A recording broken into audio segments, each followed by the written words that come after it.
Bismillahirrahmanirrahim. Assalamualaikum warahmatullahi wabarakatuh. Pada malam hari ini, kita akan melanjutkan sesi kedua dari Pekan Pustaka Palembang ke-7, yang kemarin kita telah melakukan hari pertama. Ini malam kedua kegiatan kita dengan tema apa? Temanya ini tentang literatur ya. Dan pembicara kita sendiri bersama Mbak Leni Mastuti. Beliau ini merupakan eh, penggiat sejarah dan dosen juga di UIN Raden Fatah Palembang, sekaligus Ketua Sekretaris Forum Wisata dan Budaya Sumatera Selatan atau Forwida periode 2023-2027. Banyak karya yang beliau hasilkan yang di antaranya adalah Makan Idangan, Dinas Kebudayaan 2021, alih aksara beberapa macam manuskrip yang telah diterbitkan di Perpusnas, dan karya yang terakhir tentang kisah perjalanan keturunan Sultan Palembang, naskah catatan Raden Haji Abdul Habib, Perpusnas 2024. Eh, Tidak berpanjang kalam, kita serahkan waktu seluas-luasnya, kita sampai jam 10 malam insya Allah. Kepada Mbak Leni Mastuti disilahkan. Terima kasih kepada moderator. Assalamualaikum warahmatullahi wabarakatuh. Salam. Selamat malam Bapak Ibu serta teman-teman sekalian. Rasanya senang sekali ya bisa berbagi pengalaman mengenai transliterasi naskah-naskah Palembang. Eh, Jujur ini pertama kali saya membagikan pengalaman ya, agak sedikit deg-degan juga. Terutama di sini juga ada dosen saya, ada Pak Masyur dan Bu Retno ya. Eh, Baik, izinkan saya untuk share screen dulu ya.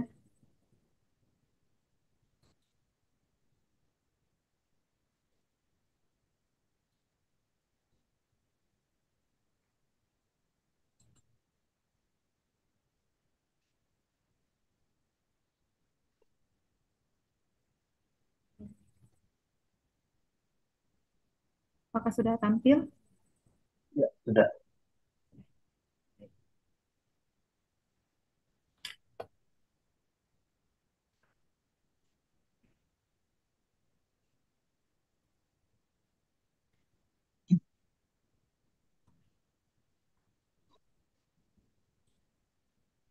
Oh, sebentar.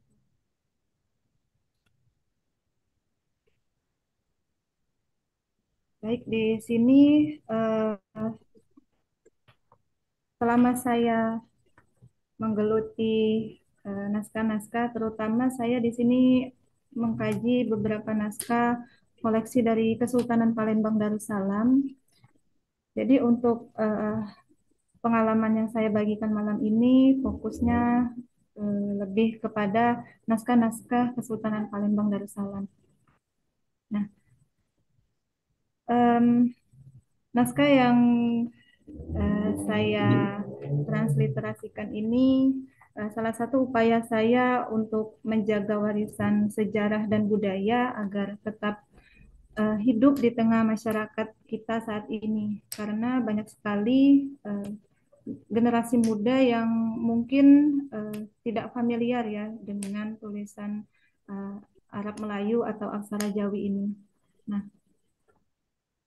eh, berangkat dari itu saya tergerak ya, sangat tertarik untuk mentransliterasikan naskah-naskah tersebut dan saya juga penasaran karena saya mempelajari sejarah, tetapi saya itu eh, tidak tahu sumbernya dari mana. Misalnya tentang sejarah Kesultanan Palembang, itu kan sumber primernya itu dari mana. Nah, ketika saya eh, berada di Kesultanan Palembang, saya sangat senang ya, banyak. bisa melihat secara langsung koleksi naskah-naskah yang ada di Kesultanan Palembang.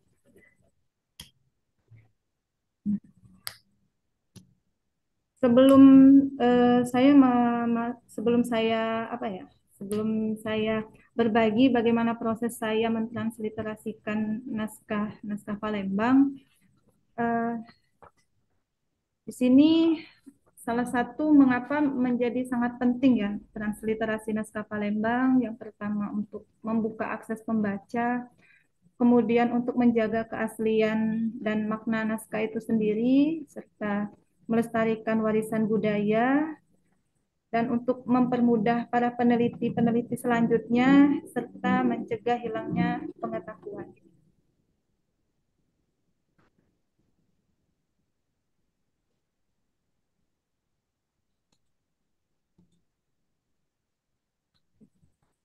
Selanjutnya, transliterasi naskah merupakan proses pengaliaksaraan teks naskah kuno, terutama di sini yang saya kaji de aksara Arab Melayu atau aksara Jawi ke dalam huruf Latin tanpa mengubah bahasanya.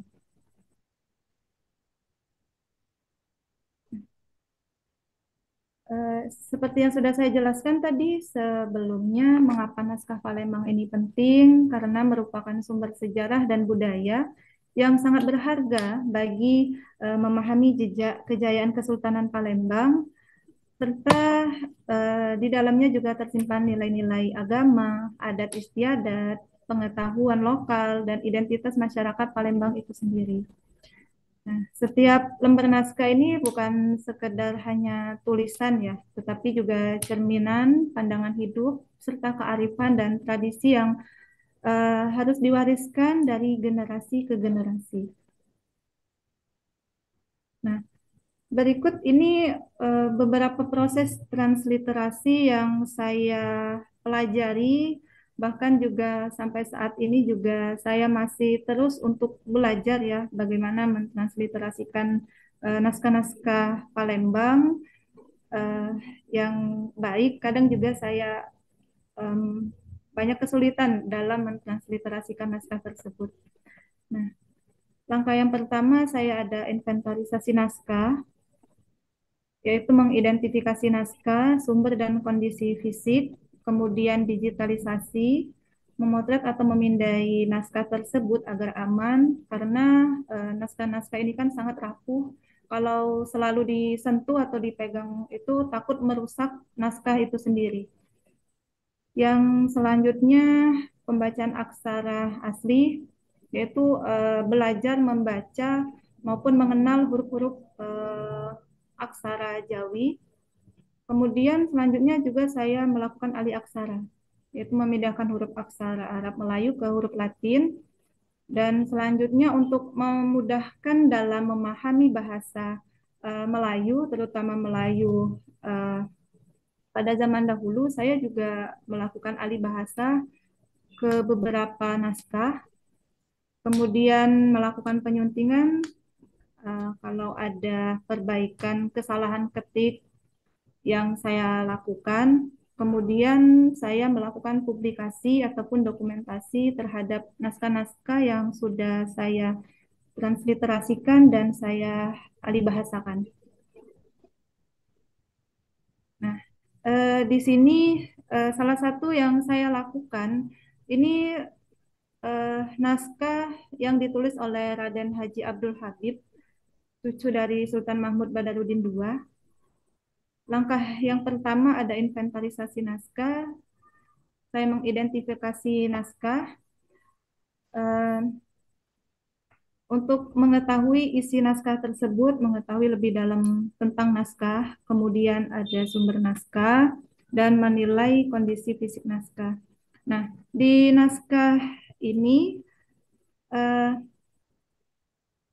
saya melakukan pertama itu melihat kondisi fisik ya. Apakah naskah ini kondisinya ini masih bisa terbaca, terus juga em, selain itu juga saya menghitung jumlah halaman naskah dan bahasa yang digunakan. Kadang naskah naskah-naskah Palembang ini selain menggunakan bahasa Melayu juga campur dengan bahasa Arab ya.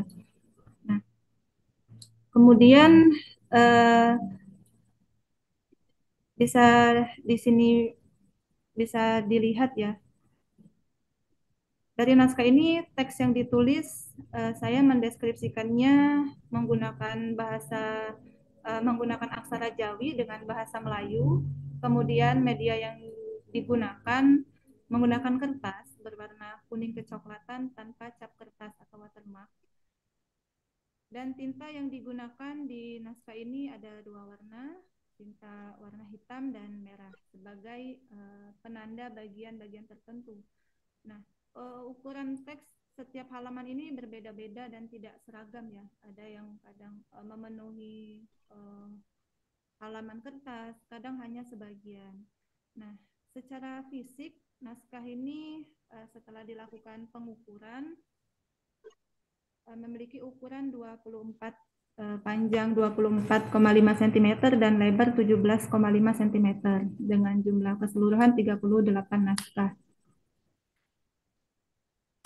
Selanjutnya, nah di sini setelah saya melakukan inventarisasi naskah, salah satu pengalaman saya selama ada di Kesultanan dan mengelola naskah-naskah Palembang di tahun 2024 saya di Kesultanan itu ada kerjasama dengan FSKN dan Arsip Nasional. Kami diajarkan untuk merawat naskah-naskah koleksi pribadi dan alhamdulillah saya diajarkan bagaimana cara melakukan konservasi naskah, kemudian merawat naskah, kemudian mengecek tingkat keasaman naskah itu sendiri. Nah, salah satu ilmu yang eh, sangat berharga bagi saya. Ini bisa dilihat bagaimana proses konservasi naskah yang saya dapatkan.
Nah, tadi eh, video saya terkait dengan cara saya bagaimana belajar dalam merawat naskah-naskah dari Kesultanan Palembang. Nah, kemudian selanjutnya sebelum saya mentransliterasikan naskah, saya juga melakukan digitalisasi naskah.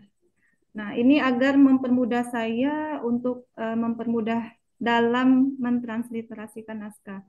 Karena eh, naskah-naskah ini kan sangat rapuh ya, kalau selalu dipegang terus dibolak-balik itu takut merusak naskah itu sendiri. Nah, jadi kami menggunakan alat yang sederhana karena kita tidak punya alat untuk mendigitalisasikan naskah yang bagus. Jadi menggunakan handphone dan lampu biasa ini agar apa ya, naskah ini bisa difoto eh, dengan baik dan kita menggunakan aplikasi Office Lens. Kalau kami pakai kita tidak menggunakan cam scanner karena ada watermarknya dan kadang kurang apa ya hasilnya kurang jernih. Nah, Jadi ini yang kami lakukan dan sudah ada beberapa naskah yang sudah didigitalkan.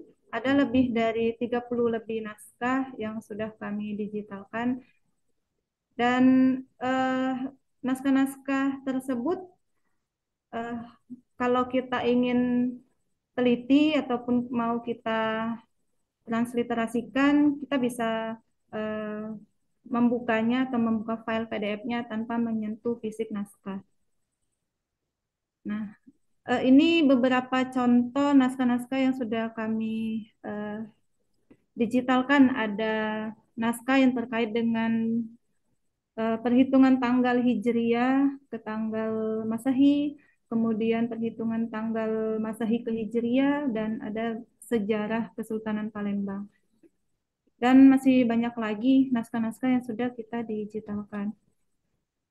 Nah, ini beberapa koleksi naskah yang sudah mulai rusak ya, dan ini belum sempat kami transliterasikan karena mengingat naskah ini juga rapuh, tapi ini juga belum didigitalkan. Dan yang sebelahnya ada naskah yang sudah kita lakukan restorasi, sudah kita simpan dengan baik, sudah kita eh, lapisi juga dengan tisu Jepang. Jadi yang sebelahnya ini yang ada di lapis yang ada di kertas di atas kertas putih ini sudah ada digitalnya dan kalaupun ingin diteliti ini juga sudah ada PDF-nya. Jadi ini mempermudah untuk eh, mengkaji dan mempelajari isi naskah tersebut. Nah, ini kemudian ada naskah silsilah Kesultanan Palembang Darussalam yang atas ini juga masih belum kami teliti ya nama-namanya siapa, tapi kemungkinan juga sama dengan yang di bawah, ada beberapa nama yang sama.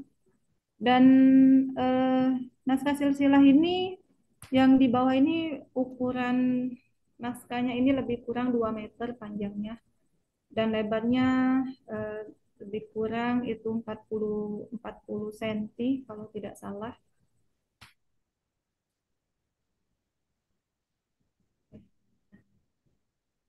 Eh, kamu kemudian saya ingin berbagi bagaimana proses saya mengenal dan membaca naskah Arab Melayu ya. Yang pertama saya mengenal naskah ini terutama juga mempelajari huruf-huruf Arab ya, huruf-huruf hijaiyah dan ada beberapa huruf-huruf tambahan yang awalnya saya tidak mengerti cara bacanya ini. Kenapa ada jim, ada huruf jim tapi titik tiga, ada huruf ain tapi di atasnya ada titik tiga. Saya tidak bisa, awalnya saya tidak mengerti dan setelah saya pelajari, kemudian di waktu kuliah juga ada mata kuliah filologi dan diajarkan bagaimana cara mengenal huruf-huruf aksara Jawi, kemudian diajarkan cara membacanya. Jadi eh, perlahan-lahan itu saya bisa membacanya. Karena jujur saya juga baru mengenal aksara naskah Melayu ini itu waktu kuliah. Di kuliah itu juga di semester 5. Itu pertama kali saya mempelajari naskah-naskah ini.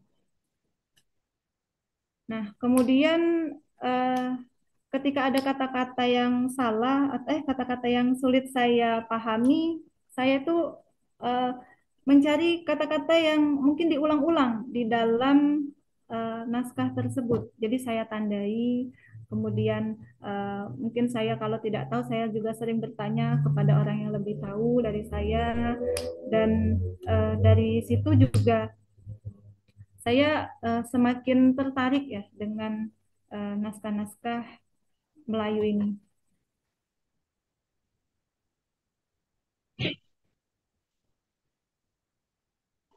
Nah, kemudian langkah selanjutnya dari eh, pengalaman saya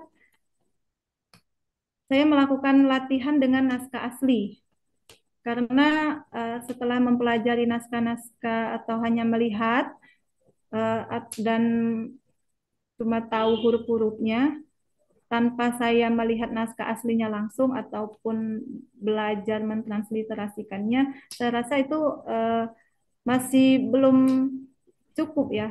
Nah, jadi eh, ketika kita bisa melihat langsung, bisa memegang, kemudian melihat kondisi fisiknya. Nah, itu membuat saya tuh lebih tertarik dan ini bisa untuk dilakukan penelitian yang lebih mendalam. Nah, salah satu naskah yang menjadi pengalaman pertama dalam mentransliterasikan naskah ada naskah kontrak Palembang tanggal 10 September tahun 1755. Ini pada masa Sultan Mahmud Badarudin Jaya Wikramo atau SMB 1 ya. Nah, naskah ini saya dapatkan di Arsip Nasional pada tahun 2017 karena waktu itu ada study tour dari fakultas. Nah, pengalaman saya melihat naskah ini itu sangat terkejut ya, kaget. Oh, ternyata naskah aslinya ini kertasnya ini besar, kemudian sangat rapuh dan ada bau khasnya karena ini kertasnya lama dan jarang dibuka ya. Nah, eh, kemudian dari pengalaman pertama ini juga saya banyak dapat pelajaran, terutama karena saya kan baru pertama kali ya. Saya tidak tahu bagaimana cara memegang naskah itu dengan baik, kemudian cara apa ya menghadapi naskah itu. Ternyata harus pakai sarung tangan, terus harus pakai masker. Pertama kali saya pegang pakai tangan langsung tanpa masker dan ternyata setelah itu saya sakit ya karena saya apa ya mungkin karena bau dari naskah itu terutama ada debu-debunya itu saya eh, flu dan setelah saya cari tahu oh ternyata kita itu tidak sembarangan memegang manuskrip-manuskrip ya. Nah, jadi dari pengalaman pertama ini saya menerapkannya untuk di naskah-naskah selanjutnya bagaimana menangani naskah tersebut. Nah, eh, sebenarnya naskah ini saya pertama kali mengalami kesulitan ya. Dari bentuk tulisannya juga sangat berbeda, terus juga karena tintanya ini sudah korosi, jadi sudah banyak makan makan kertas ya. Kemudian yang karena di sebelahnya itu ada tulisan atau tulisan Belanda. Jadi di sebelahnya itu perjanjian ditulis dengan huruf Latin dalam bahasa Belanda, sedangkan di sebelahnya lagi, lembar sebelahnya itu ditulis menggunakan aksara Jawi dengan bahasa Melayu. Nah, ini bagi saya naskah ini sangat menarik dan eh, tapi sampai sekarang naskah ini juga ada beberapa halaman yang belum saya transliterasikan karena saya tidak mengerti ya, belum mengerti dan mungkin akan dikaji lebih lanjut lagi. Dan jika misalnya ada di sini Bapak Ibu atau teman-teman yang ingin mengkaji eh, naskah kontrak dagang ini, saya ada digitalnya. Eh, nah, kemudian langkah selanjutnya naskah yang sudah digitalkan tadi itu bisa di print atau dicetak untuk mempermudah dalam mentransliterasikan. Ini contoh dari naskah silsilah eh, milik keluarga Sultan. Ini ukuran kertasnya lebih kurang ukuran kertas A1. Eh, Ukurannya lebih kurang 85 kali 60 cm. Nah, jadi naskah ini saya print pakai kertas A3 dan saya bagi menjadi 8 ukuran. Jadi saya bagi-bagi dan saya kasih kode-kode setiap halaman yang sudah saya print untuk menyamakan posisi dengan eh, apa ya dengan naskah aslinya. Jadi karena naskah ini sudah sangat rusak ya. Ada beberapa yang sudah hilang, kemudian sudah tertimpa lem ini pakai lem kuning, jadi menutupi tulisan naskah tersebut. Dan ini saya bisa tulis pakai pena, itu eh, agar saya bisa apa ya, paham, mudah, dan karena ini bentuknya silsilah, jadi untuk mudah mengurutkannya saja. Nah, ini salah satu naskah yang cukup menarik dan sampai sekarang belum selesai saya transliterasikan. Ya, dan selanjutnya naskah tersebut ini ada naskah terkait dengan eh, Sultan Mahmud Badarudin II. Selanjutnya saya juga melakukan penomoran terhadap naskah tersebut untuk mempermudah dalam melakukan transliterasi. Jadi setiap baris itu saya kasih kode 1, 2, 3 dan seterusnya sampai ada satu lembar itu ada berapa baris.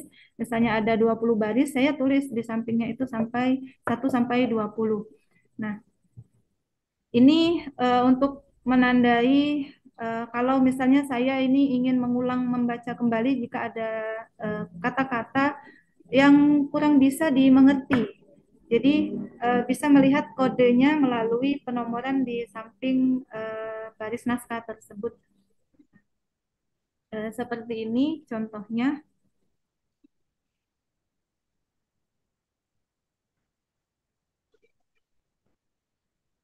Kemudian selain naskah koleksi kesultanan, ini ada naskah surat koleksi dari Arsip Nasional terkait dengan eh, pengasingan Sultan Mahmud Badarudin II yang ada di Ternate. Di sini Sultan SMB II mengirimkan surat kepada Gubernur Jenderal Hindia Belanda mengenai keadaan dan kondisi Sultan dan keluarganya pada waktu diasingkan di Ternate. Nah, surat ini ditulis pada tanggal 23 Desember tahun 1823. Setelah saya transliterasikan, eh, ada beberapa kata atau ada beberapa kalimat yang sangat bagi saya sangat menyedihkan ya. Bagaimana di sana SMB 2 itu menceritakan kondisinya diibaratkan seperti pohon yang eh, yang kering, seperti pohon yang kering, ranting, daun dan akarnya itu sudah hilang. Nah, bagaimana juga bahasa-bahasa yang digunakan di dalam surat ini itu mencerminkan kesedihan Sultan waktu diasingkan di Ternate. Nah, menariknya di sini ini ya, karena saya banyak misalnya kita belajar terkait dengan sejarah Kesultanan Palembang dan diasingkannya Sultan di Ternate itu hanya saya baca cuma di buku-buku, tetapi ketika mempelajari naskah atau membuka naskah-naskah, oh ternyata eh, kondisi Sultan di Ternate itu seperti ini. Bukan hanya Sultan apa ya, ditempatkan di Ternate, ditempatkan di sebuah perkampungan Palembang di sana, tetapi melalui naskah atau sumber primer ini bisa lebih dalam lagi mengenal bagaimana keadaannya, bagaimana kondisi di sana, apakah Sultan di sana itu apa ya, dilakukan atau diperlakukan dengan baik. Nah, melalui surat ini eh, sangat luar biasa ya bagi saya, itu bisa menambah eh, pengetahuan, terutama untuk menambah sumber sejarah. Nah, kemudian saya juga menggunakan aplikasi untuk mempermudah dalam mentransliterasikan naskah. Kalau awalnya naskah yang ditransliterasikan pertama kali itu kan di print, kemudian di bawahnya saya tulis pakai pena. Jadi setiap kata itu ditulis pakai pena, diartikan kata per kata ini maksudnya apa. Tapi kalau sudah lancar, kemudian sudah bisa membaca secara lancar, untuk memindahkannya, saya menggunakan aplikasi ya. Nah, aplikasi ini eh, bisa membantu dalam mempercepat proses pengetikan saya. Kalau misalnya lagi disuruh untuk mengalihaksaраkan ini, misalnya ada yang bertanya atau minta untuk ditransliterasikan, kadang saya rekam suara saya, nanti otomatis langsung diketik.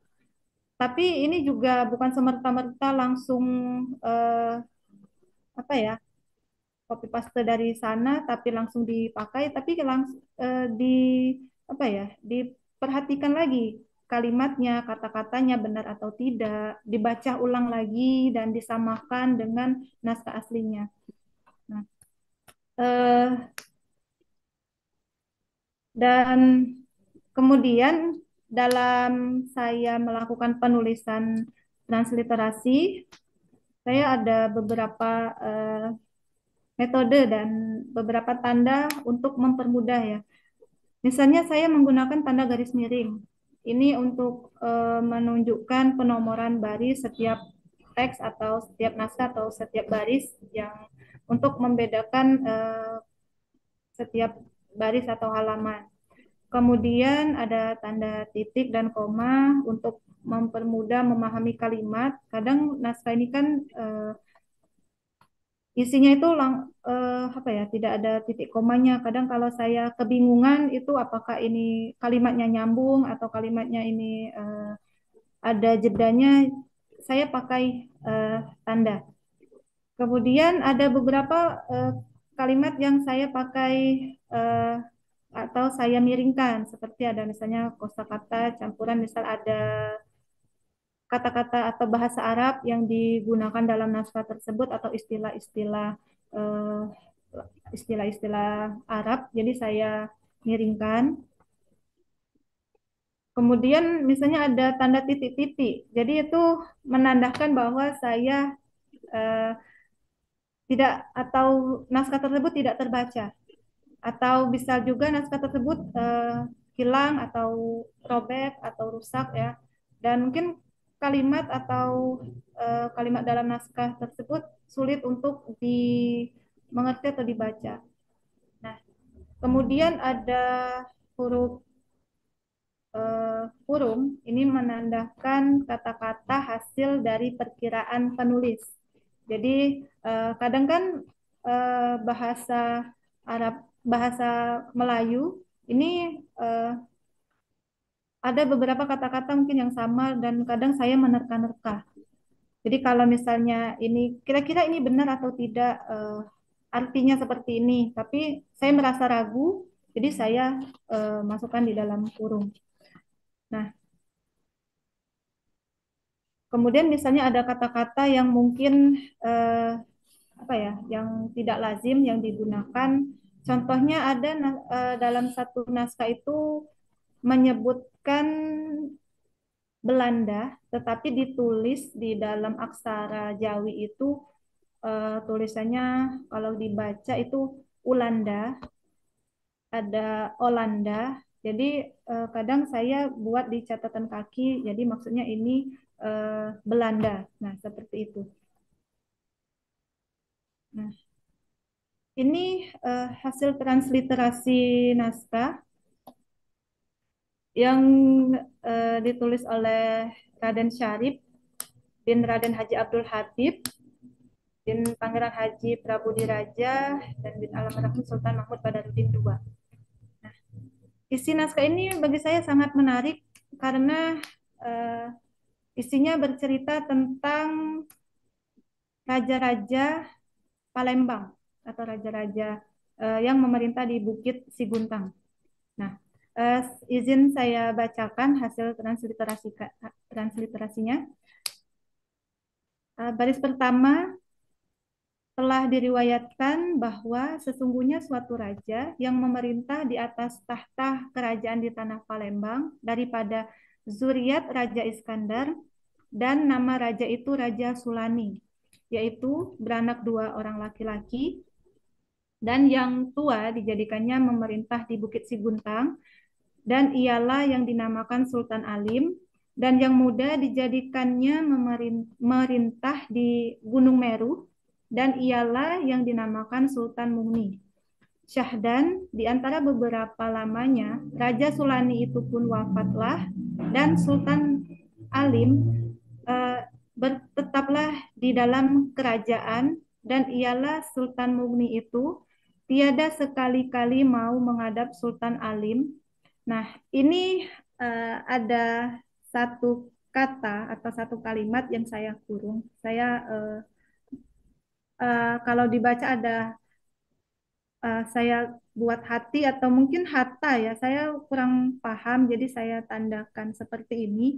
Nah, selanjutnya, sini eh, beberapa lamanya di dalam hal yang demikian itu, maka Sultan Alim itu pun wafatlah, dan adalah baginya itu anak dua orang laki-laki, maka menggantilah seorang anaknya itu memerintah di atas kerajaan di bukit itu. Nah, jadi naskah ini saya cuma ambil sebagian ya untuk saya bagikan. Sebenarnya nanti ini menyambung dengan eh, cerita atau menyambung ke Demang Lebar Daun dari naskah ini, bahwa Demang Lebar Daun itu adalah anak dari, kalau tidak salah ini Sultan Alim ya. Eh, Mohon maaf kalau saya salah, nanti saya eh, cek lagi. Jadi Demang itu nama seorang penguasa yang berkuasa di daerah Palembang, salah satu wilayahnya Lebar Daun. Jadi Demang, di dalam naskah ini disebutkan bahwa Demang itu seorang raja yang menguasai wilayah Demang Lebar Daun di Palembang. Nah, sampai saat ini saya, apakah nama Demang Lebar Daun itu adalah wilayah kekuasaan Demang pada masa itu? Ya, ya saya di dalam naskah saya tidak uh, belum menemukannya. Nah, di mana letak daerah Lebar Daun ini juga saya juga tidak tahu, mungkin nanti Bapak Ibu mungkin ada yang tahu.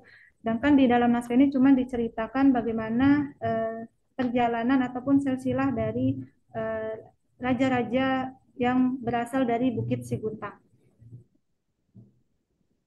Kemudian dari naskah ini juga yang menarik, ketika saya menemukan satu peta, itu ada peta yang memperlihatkan posisi Gunung Meru yang ada di Pelaju, di mana kan kalau di dalam naskah ini diceritakan bahwa Gunung Meru ini atau Mahameru ya, biasa dikenal oleh orang, itu diperintah atau dipimpin oleh seorang raja yang bernama Sultan Mugni. Nah, jadi ketika saya menemukan naskah ini dan saya apa ya, saya flashback lagi dengan sejarah-sejarah yang saya dapatkan dari buku-buku itu, ternyata nyambungnya ke sini. Ternyata cerita dari raja yang merintah di Bukit Seguntang itu seperti ini. Dan nama raja-raja yang mungkin sering disebut oleh orang-orang itu ternyata keturunannya itu seperti ini. Nah, jadi dari hasil transliterasi ini kan bisa menambah wawasan dan bisa lebih uh, tahu lagi ya terkait dengan terutama sejarah-sejarah yang ada di Palembang. Nah, kemudian naskah selanjutnya ada surat Sultan yang ditulis untuk Raffles, tapi ini dikirim atau ditujukan kepada wakil Raffles yaitu Raden Muhammad. Nah, ini naskah surat ini koleksi dari eh, Eservice, dan naskah ini, surat ini berisi tentang yang nanti ada cikal bakal peristiwa Loji Sungai Aur. Jadi ada beberapa naskah surat-surat atau surat-surat balasan dari Sultan Mahmud Badarudin II ke Raffles maupun ke wakil Raffles yang ada di eh, Palembang. Nah, dari surat ini juga saya bisa menelusuri bagaimana perjalanan Raffles itu berusaha untuk membujuk Sultan Mahmud Badarudin II untuk mengusir Belanda dari Palembang. Nah, kemudian bagaimana nanti peristiwa Loji Sungai Aur yang ada yang nanti eh, terjadi itu juga terdapat di dalam naskah surat ini. Bagaimana tanggapan dari Sultan ketika Raffles menyuruh Sultan untuk membunuh orang Belanda yang ada di Loji. Dan menarik juga surat-surat ini juga ada mungkin lebih ada 10 kalau tidak salah. Eh, jadi surat balasan antara Sultan dengan Raffles dan dari Raffles melalui wakilnya yang ada di Malaka waktu itu dikirim kepada Sultan. Nah, kemudian naskah selanjutnya di sini juga ada naskah eh, Surat Sultan Mahmud Badarudin II ya, yang ditulis pada 16 Safar tahun 1229 Masehi atau sekitar ini tahun 1814, di mana pada tahun tersebut itu kan sudah terjadi dualisme kekuasaan antara Sultan Mahmud Badarudin II dengan Sultan Ahmad Najamuddin. Nah, Eh, di sini banyak ya saya tandain ada beberapa eh,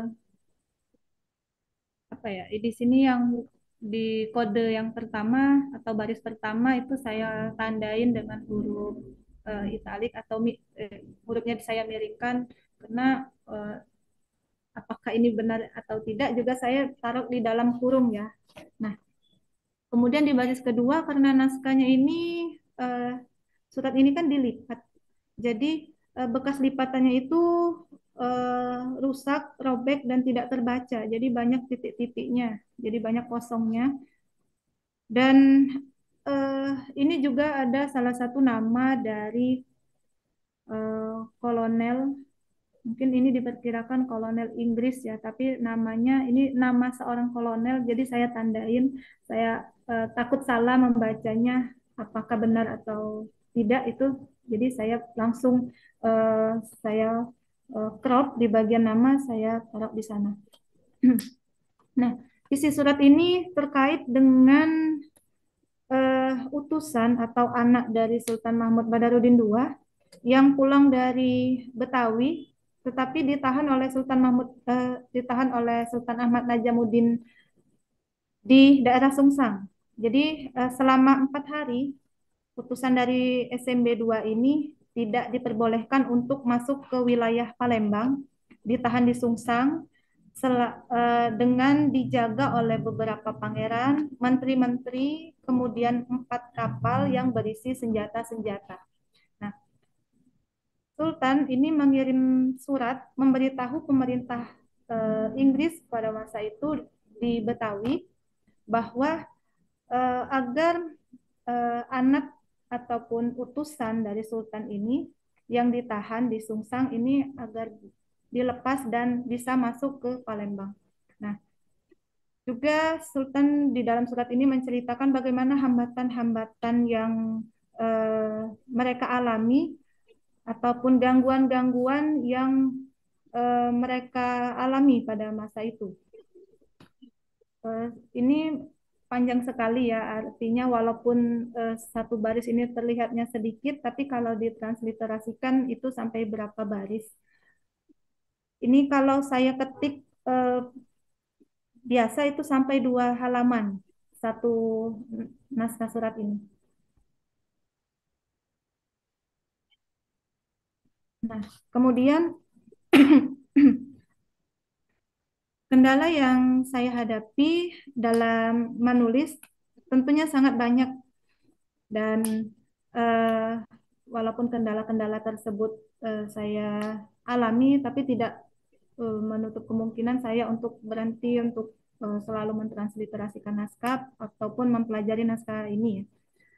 Nah, tantangan yang pertama itu karena naskah-naskah ini ditulis dengan tangan, tentunya eh, bentuk hurufnya, bentuk tulisannya, kemudian gaya penulisannya ini berbeda-beda. Dan ada yang besar, ada yang kecil tulisannya. Kadang hurufnya ini ada yang disambung, ada yang kayak bentuknya kayak kaligrafi, kadang tapi pakai bahasa Melayu. Nah, itu salah satu kendala juga dalam transliterasi naskah. Kemudian eh, ada huruf yang samar ataupun tinta yang sudah korosi. Ini juga eh, sulit juga terbaca ya, eh, apa ya, tulisan-tulisan tersebut. Kemudian karena banyak atau sorry, karena bahasa yang digunakan ini kan bahasa Melayu klasik. Jadi kadang kalau misalnya eh, saya coba pahami kata-kata Melayu ini, kata-kata bahasa Melayu ini, eh, ada beberapa yang pakai ejaan atau bahasa Melayu yang kurang saya pahami dan eh, perlu lagi untuk banyak-banyak mungkin membaca ya, ataupun membaca hasil transliterasi naskah-naskah lain, mungkin dari karya-karya orang lain. Jadi untuk bisa mengetahui istilah-istilah ataupun bahasa-bahasa Melayu yang klasik. Kemudian eh, banyak naskah yang sudah mulai rapuh, naskah yang sudah rusak ini juga menjadi kendala juga dalam melakukan transliterasi. Karena kalau sangat sayang sekali kalau misalnya naskah tersebut itu tidak bisa terbaca, tetapi menyimpan eh, apa ya, sumber sejarah yang sangat penting. Nah, jadi salah satunya ini, bahkan mungkin lebih banyak lagi ya kalau kendala-kendala yang saya hadapi langsung. Nah, ini sudah saya bagikan tadi. Seperti ini bentuk naskah silsilah. Kalau dilihat dari atas, jadi ada keterangannya, ada ini misalnya di setiap yang bulatan ini itu nama dari keturunan sultan. Kemudian ada tulisan yang kecil-kecil itu yang di samping itu menjelaskan itu anaknya dari ibunya siapa, mungkin menantunya siapa, itu dijelaskan. Tetapi dari penjelasan ini saya karena tulisannya kecil, kemudian eh, apa ya, sudah pudar juga, tintanya juga sudah banyak yang tidak bisa terbaca. Jujur ini naskah ini sudah lebih 2 tahun belum belum selesai saya transliterasikan nama-namanya. Jadi ini eh, naskah, salah satu naskah yang menurut saya sangat lumayan cukup sulit bagi saya. Kemudian, nah, dalam mentransliterasi naskah saya sangat harus bisa ya mengenali naskah. Tapi ada beberapa naskah yang kadang saya sulit untuk dimengerti. Kayak naskah yang pertama ini yang ada lingkaran ini saya kurang paham ini naskah terkait tentang apa. Tapi ini menggunakan bahasa Melayu. Tapi ada campur juga. Tapi ini menarik menurut saya. Dan satu naskah ini terkait dengan yang isinya seperti ini, mungkin tentang ilmu falak ataupun nanti terkait dengan eh, apa ya, ajaran-ajaran tertentu. Nanti yang saya baca di sini ada sedikit tentang misalnya hari apa disuruh untuk baca amalan ini. Nah, kayak tentang amalan-amalan gitu kalau naskah yang pertama. Terus yang naskah yang di tengah ini seperti naskah syair. Dan yang terakhir, yang ketiga itu ada naskah tentang sejarah. Nah, selanjutnya ada alih bahasa. Jadi ketika beberapa naskah yang mungkin sulit untuk dimengerti karena pakai bahasa Melayu, alih bahasa ini diperlukan agar mudah dipahami, terutama untuk generasi sekarang, untuk mudah memahami isi dari naskah tersebut. Karena kadang eh, kata-kata yang sudah ditransliterasikan itu kan tidak mengubah dari bentuk atau dari bahasa aslinya, tetapi cuman mengalih aksarakannya. Nah, saya sangat butuh ahli bahasa ini agar apa yang sudah ditransliterasikan ini mudah dibaca, mudah dipahami. Dan ini saya ada satu naskah yang sudah dialih bahasa alih aksarakan dan alih bahasakan. Naskah ini terkait dengan eh, naskah obat-obatan. Kemudian isinya juga ada naskah terkait dengan ajaran-ajaran bacaan-bacaan azimat. Kemudian ditulis juga bagaimana membaca mantranya di dalam naskah ini. Terus terus juga eh, misalnya eh, di dalam satu naskah ini diceritakan bagaimana cara agar eh, terhindar dari bala. Nah, jadi di naskah ini diceritakan atau dikasih eh, tips ya, bagaimana cara menghindari bala. Misalnya menulis ada kalimat yang saya tidak mengerti itu bahasa apa, tapi ditulis dalam huruf Arab. Nanti tulisan itu disalin, misalnya disalin di atas kain putih. Kemudian kain putih ini misalnya di diikat dengan eh, diikat dengan benang ataupun dilipat, nanti ditanam di tanah atau diletakkan di mana ataupun digantung, nah seperti itu. Kemudian eh, misalnya eh, apa ya, ajaran ini atau azimat ya, biasanya di naskah ini disebutkan itu bagaimana cara selain menghindari bala, terus juga bagaimana cara mengguna-gunakan orang juga ada di naskah ini. Tapi jujur juga saya agak sedikit lumayan apa ya, kalau mau dipelajari ini juga naskah ini eh, saya sendiri ngerasa agak sedikit takut karena ada baca-bacaan amalan-amalan maupun ajian-ajian tertentu ya di dalam naskah ini. Nah, naskah ini koleksi dari Perpustakaan Riau, tetapi penulisnya adalah orang Palembang. Itu yang menarik buat saya. Kenapa bisa ada di sana? Mungkin ya bagaimana perjalanan naskah ini. Nah, naskah ini milik Haji Abdul Hamid bin Muhammad Toha yang berasal dari Palembang, bertempat tinggal di Kampung Tuan Kapar. Kalau di naskah ini disebutkan beliau ini tinggal di Kampung 14 Ulu. Nah, eh, saya kurang paham di mana Tuan Kapar itu. Tapi mungkin ada yang mengerti atau saya salah membaca nama kampung atau mungkin bukan Kampung Tuan Kapar. Dan tapi kalau di penjelasan di websitenya itu seperti itu. Nah, oke. Terakhir di sini saya setelah dilakukan transliterasi, saya mempublikasikannya dalam bentuk buku. Jadi proses dari mentransliterasikan naskah itu yang pertama itu kan naskah pertama yang saya transliterasikan itu berjumlah 60 halaman.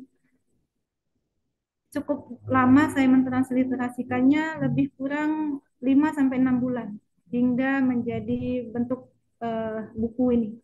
Dan selama proses itu juga sudah berapa kali direvisi terus.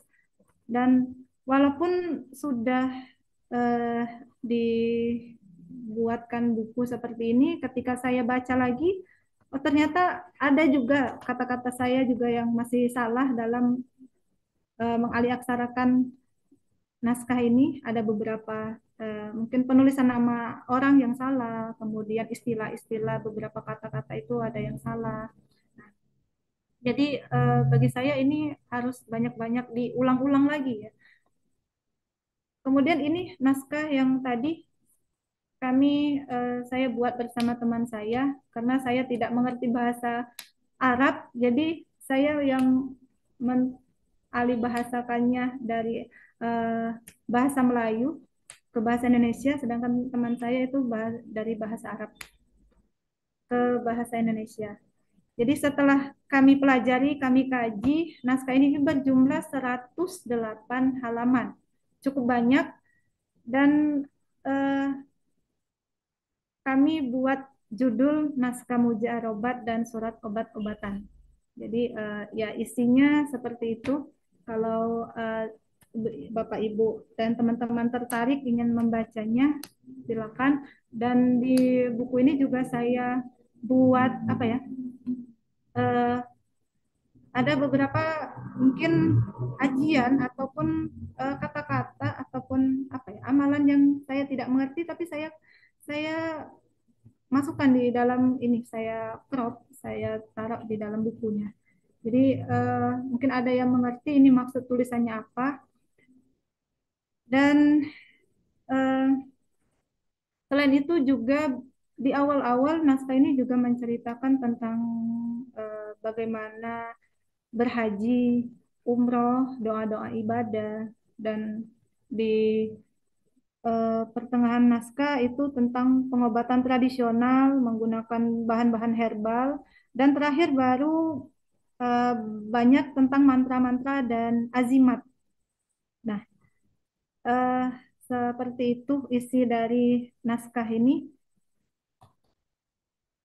Yang terakhir ini yang tahun 2024, kisah perjalanan keturunan Sultan Palembang. eh, ini naskah ini lebih kurang ada kemiripan dengan naskah yang pertama tadi yang tentang silsilah.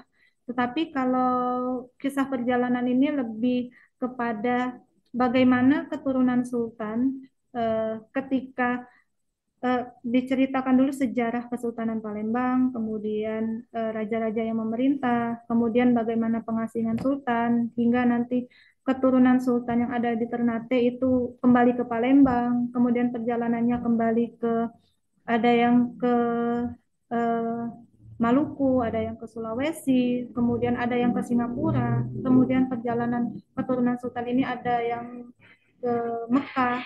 Nah, perjalanan-perjalanan itu ditulis dalam suatu catatan yang ditulis oleh Raden Haji Abdul Habib.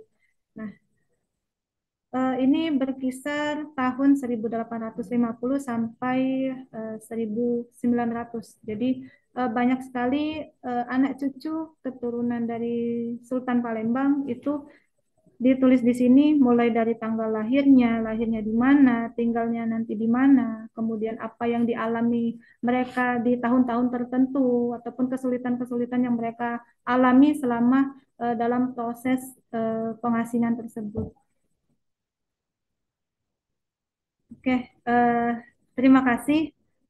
Mungkin eh, ini yang bisa saya sampaikan terkait dengan pengalaman saya selama mentransliterasikan naskah-naskah Palembang. Semoga ini bisa dapat memberikan inspirasi dan dorongan untuk kita semua bisa terus menjaga dan melestarikan warisan budaya.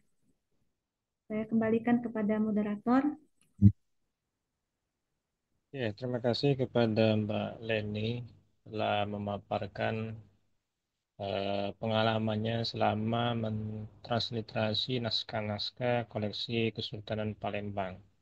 Mungkin dari paparan yang Mbak Leni sampaikan tadi ada beberapa pertanyaan atau saran atau masukan terkait dengan materi kita pada malam hari ini daripada seluruh anggota apa, yang menyimak pada acara malam hari ini. Silakan jika ada yang ingin disampaikan bisa melalui chat room atau langsung menyampaikan secara langsung.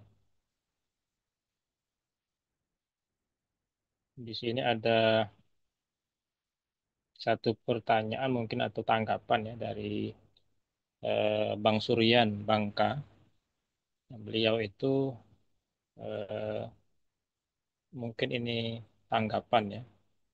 Boleh yang apa itu naskah kontrak Sultan Jaya Wikromo karena juga ada hubungan dengan Bangka. Mungkin bisa disampaikan langsung oleh Bang Surya.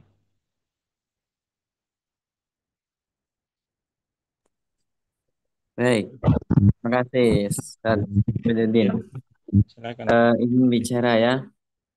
Sebenarnya saya punya ketertarikan terkait kontrak yang dilakukan oleh SMB 1 terkait kontrak perdagangan kah atau apakah karena pada masa Sultan Mahmud Badarudin 1 itu atau Jaya Wikram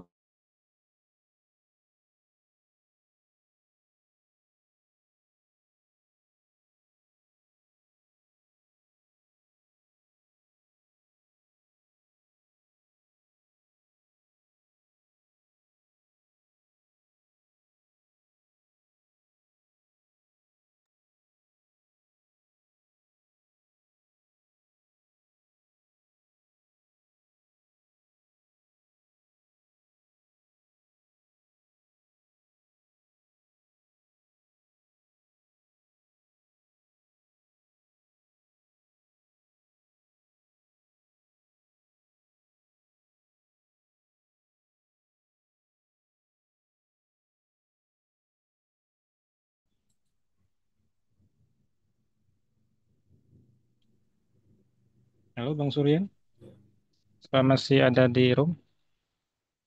Bang sinyal kayaknya Bang ya. Iya ya, sinyal ya. Silakan. Mm-mm. Jadi sebenarnya ini Bang, saya turut tertarik dengan yang kontrak Sultan Mahmud Badarudin 1 tadi. Kemungkinan besar itu ada hubungannya dengan Pulau Bangka karena pada masa pemerintahan atau jabatan beliau sebagai Sultan Palembang, Bangka juga di bawah kekuasaan Palembang Darussalam dan kemudian karib kerabat dari istrinya yang bernama Zamnah itu juga ada di Mentok di Pulau Bangka. Itu kalau berkenan, siapa tahu memang ada isinya itu yang terkaitan tentang Pulau Bangka dan lain sebagainya. Terima kasih, Bang. Ya, Mbak Leni mau disimpan atau langsung ditanggapi? Oke, mungkin langsung ditanggapi ya. Oh ya, silakan ya. Nanti untuk naskah terkait kontrak dagang antara Sultan Mahmud Badarudin 1 dengan Belanda, nanti saya kasih filenya. Tapi eh, itu tidak full saya foto karena waktu itu saya pakai HP dan nanti mungkin Bapak bisa baca ya. Dan eh, mungkin karena hasil fotonya ini kurang terang ataupun masih apa ya kurang bagus, tapi semoga bisa membantu Bapak. Nanti kok kirimnya apa saya kirim ke Pak Subahan atau bagaimana? Ke Bang Hafidudin aja. Oh iya, Ke panitia jadi, ke saya jadi. iya. Ya, terima kasih Bang Suryan. Eh, Kedua ini ada Mbak Greta Karisma, silakan. Assalamualaikum warahmatullahi wabarakatuh.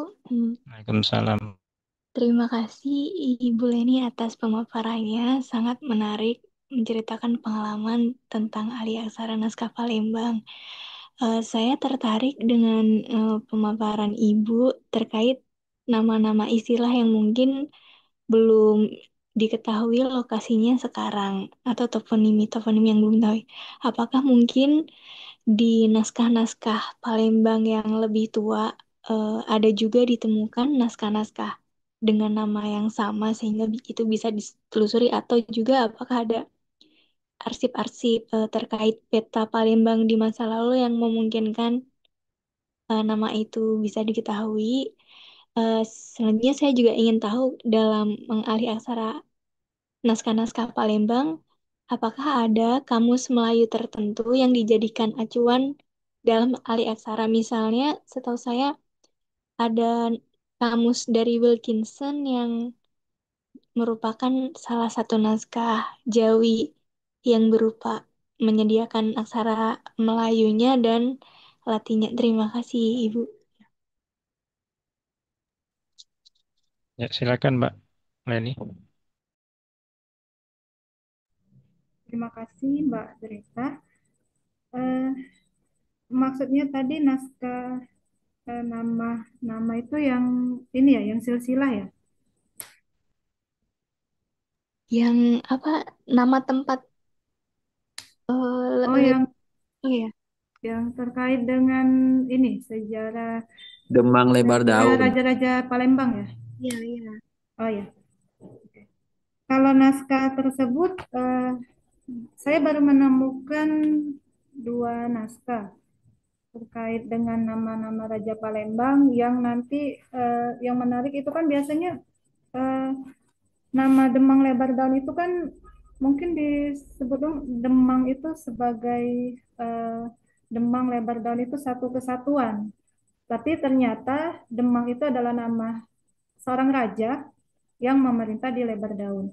Nah, eh, ada dua naskah yang saya temukan saat ini, tapi itu ditulis eh, ada yang tahun 1930-an, kemudian yang sezaman dengan Raden Haji Abdul Habib itu kira-kira di bawah tahun 1900-an. Nah, untuk tahunnya eh, bisa saya lupa ya, mohon maaf, bisa dicek di buku eh, silsilah keturunan Kesultanan Palembang itu ada di Pusnas, ada PDF-nya. Kebetulan saya tidak pegang ini, itu sekitar 1800-an naskah itu. Nah, eh, dan di buku lain, kalau naskah itu yang saya temukan ya, tapi untuk di catatan lain untuk menyamakan hasil dari transliterasi, saya baca buku Sulalatu Salatin, ada itu bisa juga dikaitkan dengan raja-raja Melayu dan eh, kisah dari cerita dari raja-raja ini juga karena ini kan saya tampilkan sedikit. Nah, kalau misalnya mau lihat fullnya itu bagaimana nanti dari raja-raja Melayu, kemudian nanti berpindah ke nyambung ke kedatangan dari para raja-raja dari Jawa ke Palembang. Nah, di naskah itu ada dan eh, saya juga menyambungkan bagaimana eh, karena kan sempat ada kekosongan pemerintahan di Palembang pada masa itu. Jadi ada satu buku yang bisa menggabungkan dari naskah yang saya transliterasikan, buku hasil ahli aksara juga, judulnya Silsilah Raja-Raja Palembang, itu yang dialih aksarakan oleh Ustadz Andi Syarifudin, ada PDF-nya itu.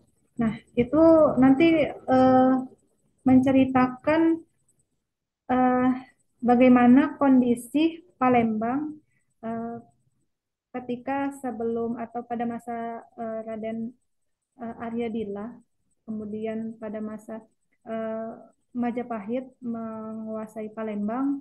Nah, jadi naskah ini saya apa ya? Artinya saya gabungkan, saya eh, analisa, digabungkan beberapa naskah-naskah ini. Oh, ternyata kalau diruntutkan seperti ini jalan ceritanya. Nah, seperti itu. Kemudian panduan menggunakan kamus. Untuk awal sekali saya tidak menggunakan kamus ya jujur, karena eh, saya kadang menerka-nerka saja, karena ini ahli aksaranya menggunakan bahasa Melayu yang cukup dimengerti juga. Kalaupun misalnya ada eh, menggunakan kamus bahasa, saya lupa nama kamusnya. Kadang saya pakai online ya. Itu sih kalau kamus dalam bentuk fisik yang saya miliki saya tidak ada. Seperti itu mungkin Mbak Greta.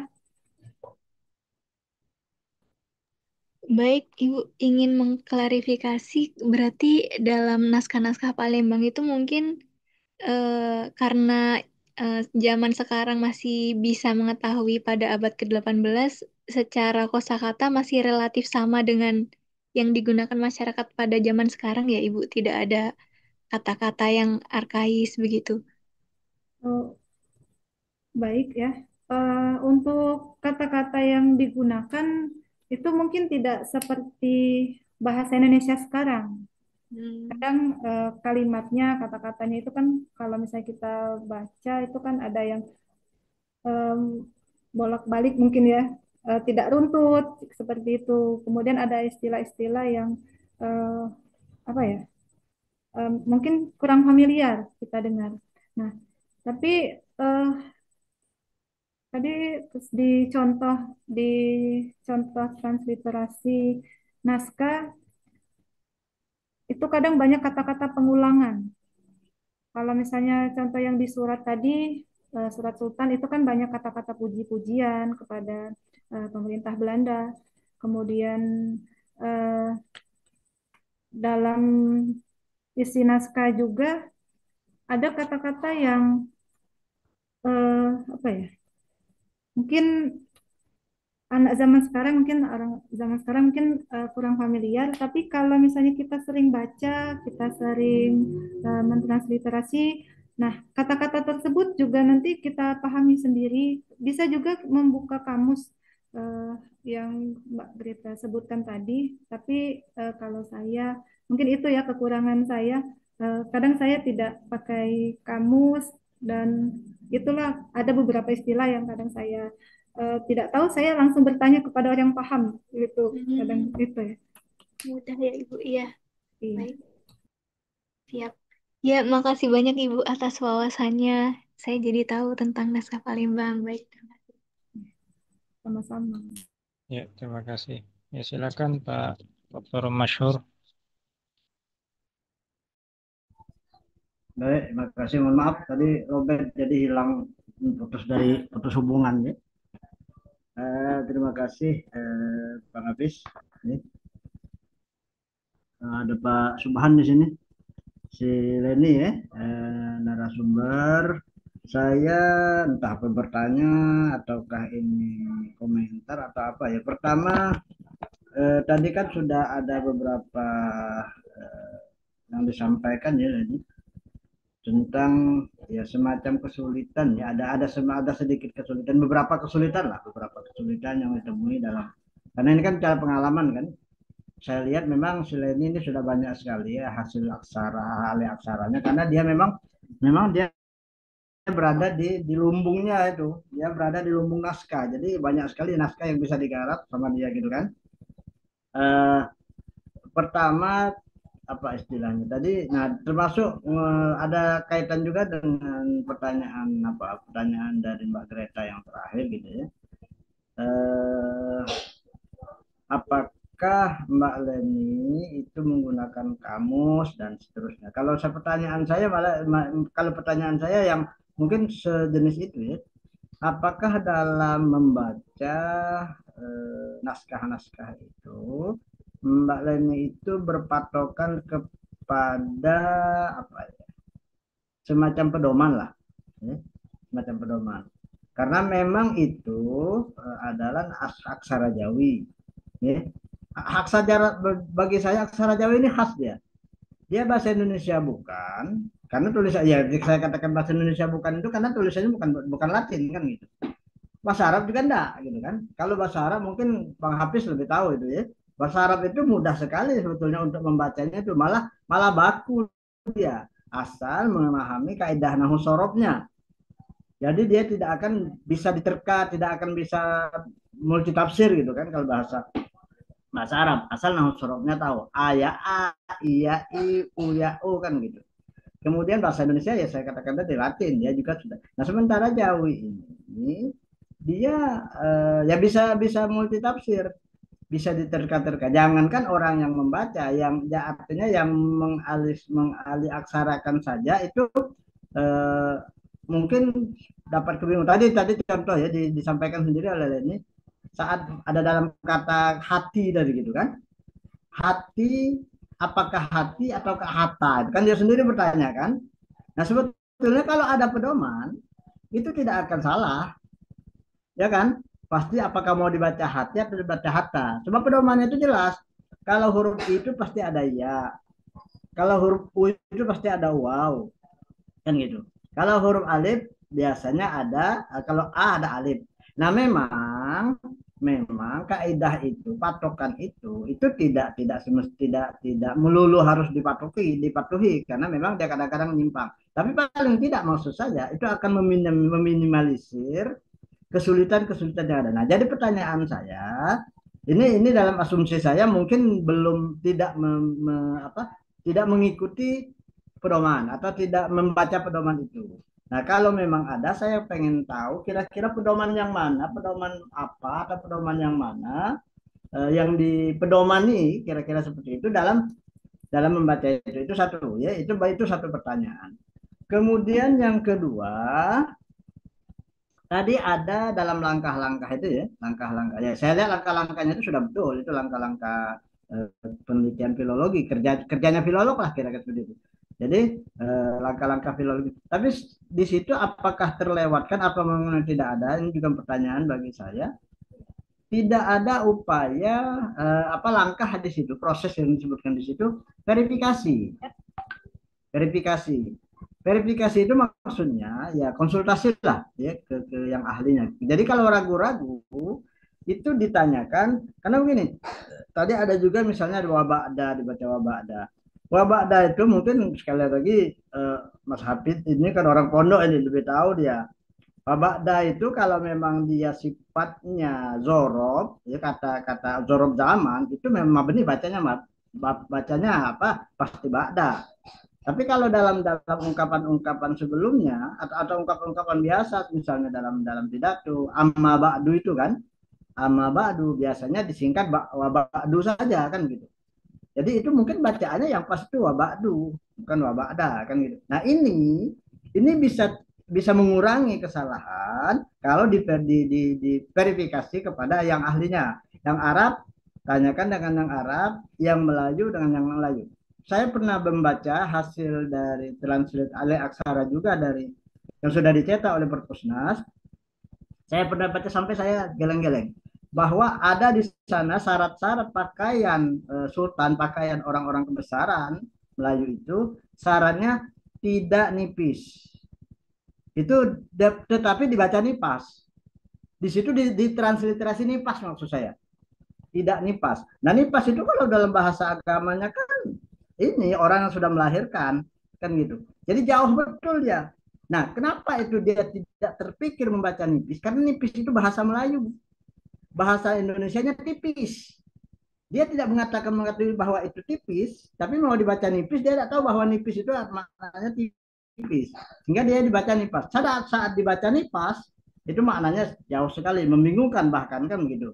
Nah, jadi artinya banyak sekali yang diperlukan. Kalau yang Arab tanyakan dengan bahasa Arab, yang Melayu tanyakan bahasa Melayu. Memang bahasa Melayu itu bahasa Indonesia, tetapi apalagi kalau namanya naskah itu bahasanya bahasa lama. Nah, kalau punya kamus dewan, kamus Melayu itu, insya Allah bahasa lama itu masih asli dia, masih bisa dibaca.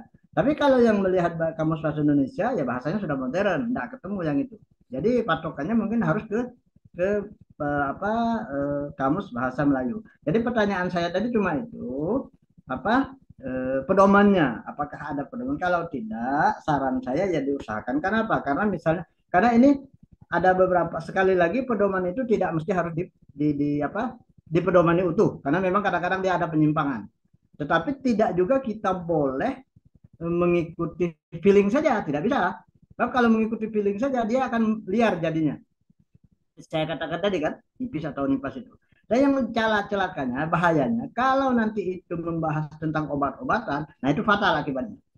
Karena obat itu bisa jadi racun ujung-ujungnya kan kalau salah baca, ya kan? Yang harusnya lada misalnya kan. Nah, dibaca ladu atau sedang sementara misalnya kata ladu itu ada barang lain misalnya kan. Harusnya dicampur lada, dicampur dengan ladu, yang ladu itu sebetulnya dalam bahasa lain ada. Nah, orang itu ladu, campur yang ladu. Sudah, yang tadinya jadi obat bisa teler orang. Itu akibatnya. Yang bahayanya di situ maksud saya kalau sudah berkenaan dengan obat-obatan. Kalau yang lain memang tidak terlalu fatal, tapi ya juga menyimpangkan penyimpangan sejarah ujung-ujungnya kan gitu. Jadi itu masukan-masukan dari saya. Pertanyaan saya tadi itu, apakah ada pedoman? Sekali lagi, sekalipun minimal pegang ada pedoman yang dipedomani. Kalau sekali lagi pedoman itu tidak mesti harus diikuti karena memang ada banyak juga yang harus ditafsirkan penyimpangan. Saya kira itu saja komentar atau pertanyaan saya. Terima kasih Bang Hafid. Ya, terima kasih Ustaz. Ada dua pertanyaan ya. Pertama tadi pedoman yang digunakan oleh Mbak Leni dan apakah sudah pernah diverifikasi apa yang sudah ditransliterasi tersebut. Silakan, Mbak. Baik, terima kasih untuk Ustadz Mansur. Masukannya sangat membangun ya bagi saya, terutama mengenai bagaimana langkah-langkah memverifikasi naskah, kemudian pedoman dalam mengaliaksarakan naskah. Saya menggunakan panduan aliaksara ini ada di buku ya. Mungkin saya bacakan. eh, Panduan aliaksara sesuai dengan keputusan Menteri Agama nomor 158 tahun 1987 itu saya cantumkan di buku aliaksara saya. Nah, di sana juga eh, panduan ini saya gunakan untuk mengaliaksarakan. Nah, terkait juga dengan kata yang eh, tidak saya pahami tadi, itu hurufnya itu ada huruf H, ta, sama iya. Nah, jadi saya mengartikannya hati seperti itu. Kemudian eh, masukannya juga terkait dengan kamus yang digunakan. Eh, Terima kasih. Nanti saya juga untuk selanjutnya akan eh, menggunakan kamus dalam aliaksarakan dan memang sampai sejauh ini eh, saya cuma menggunakan panduan dan kamus itu kadang memang saya tidak pakai ya Ustadz, dan berarti langkah-langkah untuk selanjutnya agar apa yang saya aliaksarakan ini agar sesuai dengan isinya ataupun sesuai dengan sejarahnya, eh, untuk selalu dilakukan perbaikan di data-data yang sudah saya dapatkan, dilakukan verifikasi, kemudian dicek lagi, dibaca lagi, dan eh, saya juga kadang bertanya juga kepada beberapa orang yang eh, apa ya mengerti dengan aksara ini. Tapi mungkin untuk secara pribadi saya belum pernah konsultasi ke Ustadz untuk aliaksara dan eh, saya beberapa kali bertanya juga dengan Pak Hafiz terkait dengan kemarin pernah saya tanya tentang surat Sultan ya, ada beberapa istilah dalam bahasa Arab yang saya tidak pahami. Ya memang kalau dalam bahasa Arab itu saya memang eh, tidak bisa mengartikan tulisan Arab tulisan Arab gundul yang tidak ada harokatnya.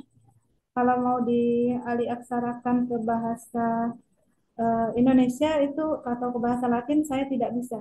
Jadi eh, kalaupun ada istilah Arab, kadang itu saya minta bantu sama teman yang mengerti. Jadi fokus saya cuman ali aksara dari bahasa Melayu saya salin ke bahasa Indonesia. Itu saja Ustaz. Dan terima kasih untuk masukannya, eh, sangat benar-benar bermanfaat untuk saya untuk kedepannya karena untuk kedepannya saya masih sangat ingin meneliti lagi ya terkait dengan naskah-naskah karena di sini banyak sekali naskah eh, Palembang yang masih belum diteliti ataupun belum diterjemahkan oleh orang. Mungkin itu saja eh, tanggapan Maaf saya. Pak Hafid, saya ada komentar sedikit koreksi ya. Iya, Tadi ya saya tidak dalam dalam artian saya memberikan masukan komentar bukan berarti Leni harus verifikasinya ke saya dan seterusnya. Tidak dalam dalam konteks itu sebetulnya. Apa dan yang kedua tadi pedoman itu bukan pedoman transliterasi Arab Arab Latin itu maksud saya pedoman pembacaan Jawi itu. Sebab itu ada pedomannya sehingga kita bisa memastikan apakah ini bacaannya A I U itu ada pedomannya. Nah, maksud saya pedomannya ada di ada buku yang di pedomannya atau tidak itu yang maksud saya. Jadi kalau memang itu dipedomani sehingga tidak akan terlalu jauh, salahnya itu tidak terlalu sekalipun pedoman apa pembacaan aksara Jawi itu, ejaan maksud pedoman ejaan Jawi itu ada bukunya itu ada pedomannya itu. Memang tidak mesti serta merta harus di pedoman betul karena memang dia masih banyak juga pengecualian-pengecualian penyimpangan-penyimpangan. Nah, yang itu yang saya tanyakan. Kalau transliterasi Arab Latin itu dan Kemenak itu sudah sangat sangat baku itu. Itu. Ya, terima kasih.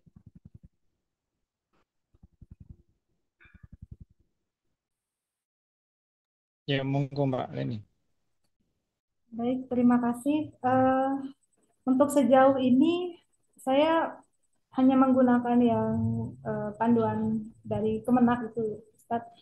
Untuk yang lain mungkin saya belum ada. Dan ini juga proses saya dalam mentransliterasikan naskah ini juga hasil saya eh, belajar mandiri dan ada juga beberapa yang diajarkan. Tapi memang benar-benar saya menulis ini awalnya itu memang eh, tidak ada panduan. Jujur itu tidak ada. Karena saya pertama kali baca naskah itu kan ada naskah eh, Kitab Hidayatus Salikin. Itu kan bahasa ada bahasa Melayunya. Nah, dari situ saya belajar menerka-nerka saja ya. Dan eh, ada beberapa naskah misalnya eh, kalaupun saya tidak mengerti ada kalimat-kalimat yang tidak mengerti ya saya menggunakan panduan yang dari Kemenak tadi. Dan yang disebutkan Ustadz tadi mungkin kalau misalnya berkenan saya kalau ada bukunya atau ada rekomendasi atau file PDF-nya saya boleh minta ataupun saya boleh diberikan eh, apa ya salinannya dalam bentuk digital agar saya kedepannya dalam mentransliterasi naskah ini bisa sesuai mungkin sesuai dengan pedoman dan agar tidak salah ke depannya. Karena kalau misalnya apa yang saya tulis ini ada sedikit mungkin ada penyimpangan dari hal yang harusnya seperti ini, ternyata hasilnya seperti ini kan juga nanti bisa uh, apa ya kalau dibaca oleh generasi yang akan datang itu kan takutnya menimbulkan kesalahpahaman dalam penulisan sejarah. Mungkin itu saja tanggapan saya. Mohon maaf sebelumnya, Ustaz. Ya, ya, terima kasih Mbak Leni. Jadi ada mungkin ada panduan dari khusus pengalaman pribadi saya juga. Saya saya juga kadang-kadang melihat kamus apa bahasa Palembang yang kadang-kadang ya kesulitan juga mendapati kamus itu ya dalam konteks kekinian dan lihat juga dalam konteks di masa itu sebenarnya. Mungkin ada pertanyaan yang lain dari audien atau menanggapi atau ingin memberikan masukan dan saran, silakan.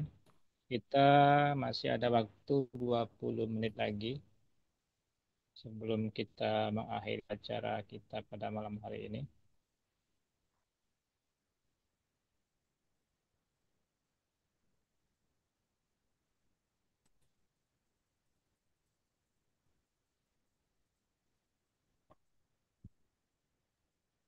Sambil menunggu pertanyaan, ya kita sharing-sharing saja ya. Karena apa yang disampaikan oleh Ustadz Masyhur tadi, memang betul kita itu perlu sekali eh, panduan dalam mengaliaksarakan naskah. Karena kadang-kadang seperti di daerah Uluan saja, itu kan ada beragam bahasa. Kalau di Kesultanan mungkin masih enak bahasa Melayu. Nah, kalau di daerah Uluan kan sudah bahasa Kumbreng, bahasa Lampung dan lain sebagainya. Nah, ini kan bagi yang tidak paham dengan bahasa-bahasa tersebut, itu juga akan menimbulkan kesulitan. Seperti misalkan contoh, ada eh, cover kitab itu nama pengarang, kemudian di bawah nama pengarang itu ada tulisan dal, alif, lam, mim, yang dibaca oleh orang Palembang dalam. Padahal kalau kita melihat konteks di mana naskah itu berada, itu di daerah Kumbring, yang harusnya dibaca dalom. Jadi kan ada unsur-unsur tertentu yang harus kita kuasai juga dari konteks di mana naskah itu berada. Dan tadi juga menarik ada naskah yang pengobatan tadi, itu ada proses transmisi ya, dari Palembang ke Riau. Nah ini juga menarik untuk dikaji dalam konteks sosialnya. Jadi memang betul apa yang disampaikan tadi oleh beberapa pertanyaan daripada audien, ada banyak hal yang perlu kita jadikan apa pedoman ya. Tidak hanya memiliki pedoman dalam membaca naskah, kita juga perlu memberikan hasil transliterasi kita itu untuk dibaca oleh beberapa pakar di bidangnya.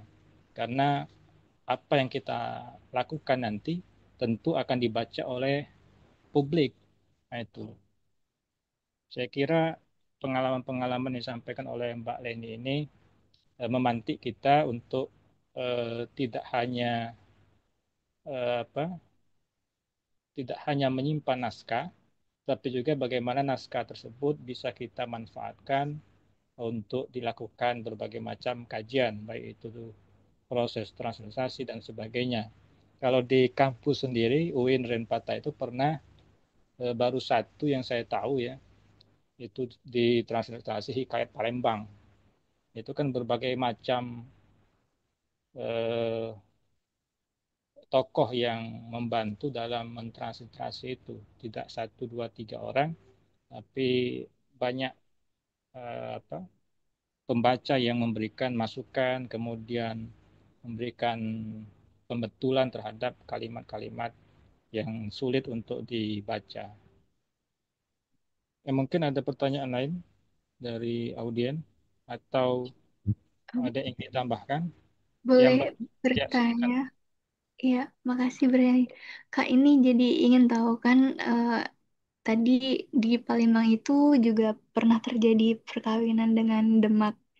Apakah ini mempengaruhi kekhasan kosakata dalam naskah-naskah tersebut? Mungkin banyak ditemukan serapan dari bahasa Jawa demikian. Ya, monggo Mbak Leni. Apakah ada pengaruh bahasa yang ada di naskah itu dengan apa, daerah di luar Palembang? Eh, di naskah yang saya temukan itu eh, secara keseluruhan itu menggunakan bahasa Melayu ya, tidak ada istilah Jawa. Dan di naskah itu hanya menceritakan bagaimana kedatangan dari eh, bangsawan dari Jawa ke Palembang. Nah, untuk istilah-istilah Jawa mungkin eh, ada nama-nama tokoh kayak Ki Dedei, kemudian nama-nama itu mungkin itu identik dengan Jawa ya. Dan kalau untuk kata-kata bagaimana sejarah mereka datang ke Palembang, terus juga peristiwa-peristiwa yang mereka alami di Palembang, itu secara keseluruhan menggunakan bahasa Melayu pada umumnya yang di naskah itu. Tidak ada, misalnya dalam satu naskah ini tidak ada eh, campur antara bahasa Melayu dengan bahasa Jawa, tidak ada yang saya temukan istilah-istilah itu. Oh Kalau ya, di naskah yang saya kaji ya, tapi kalau naskah lain saya belum tahu.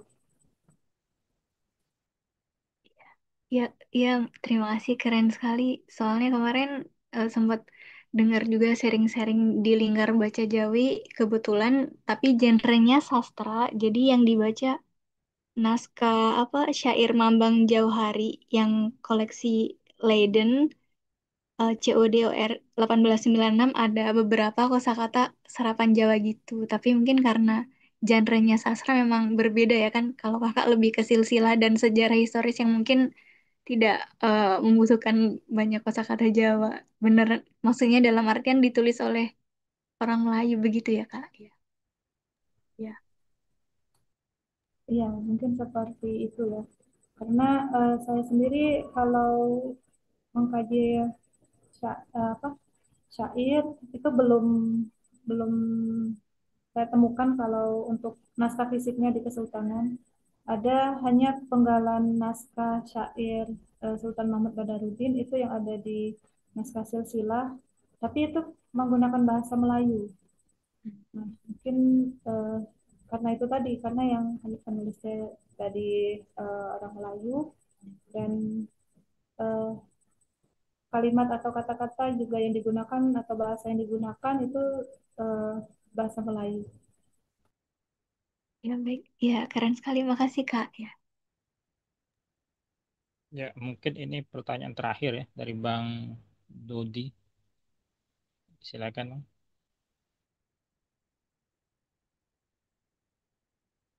Ya, Assalamualaikum warahmatullahi wabarakatuh. Salam. Eh, saya termasuk tim yang membuat mentranslate buku apa Hikayat Palembang tersebut. Memang waktu itu ditulis keroyokan pada waktu itu. Namun setelah itu Uin kayaknya tidak tidak lagi apa namanya mem- meneruskan tradisi mentranslate naskah-naskah naskah-naskah yang apa namanya yang kemarin itu. Nah, saya berharap nanti melalui Pak Masyur atau Leni, tradisi mentranslitkan naskah-naskah lama itu bisa dilanjutkan lagi yang dari Palembang itu. Karena saya pikir mungkin mungkin salah satunya Uin lah ya yang bisa yang ada upaya untuk mentranslitkan itu dan membukukan menjadi satu naskah-naskah Palembang.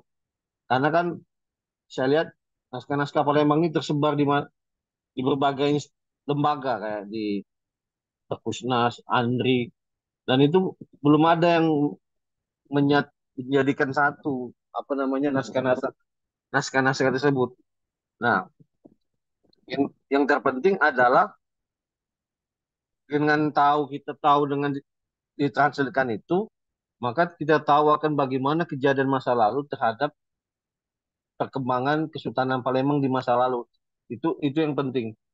Dan itu nanti apa namanya pengaruhnya sangat besar bagi Winter sendiri.